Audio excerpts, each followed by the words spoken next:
ইমাম গাজালি রহমতুল্লাহ আলাইহি বলেন, আল্লাহ পাক রব্বুল আলামিন তার কুদরতে তিন শ্রেণীর সৃষ্টি সৃষ্টি করেছেন: জানোয়ার, মানুষ, ফেরেশতা।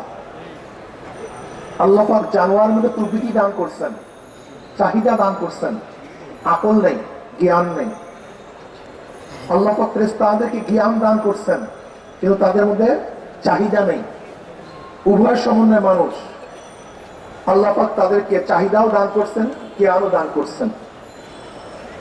যেরকম পশুর খাদ্যের চাহিদা আছে, কিন্তু কোনটা খাওয়া উচিত কোনটা খাওয়া উচিত না, এই বিবেক তাদের মধ্যে নেই।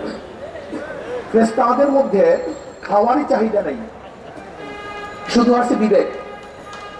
কিন্তু আল্লাহ পাক মানুষ সৃষ্টি করেছেন যাদের মধ্যে খাওয়ারও চাহিদা আছে, বিবেক বুদ্ধিও আছে, এটা খাওয়া উচিত কি উচিত না। যৌন চাহিদা আছে,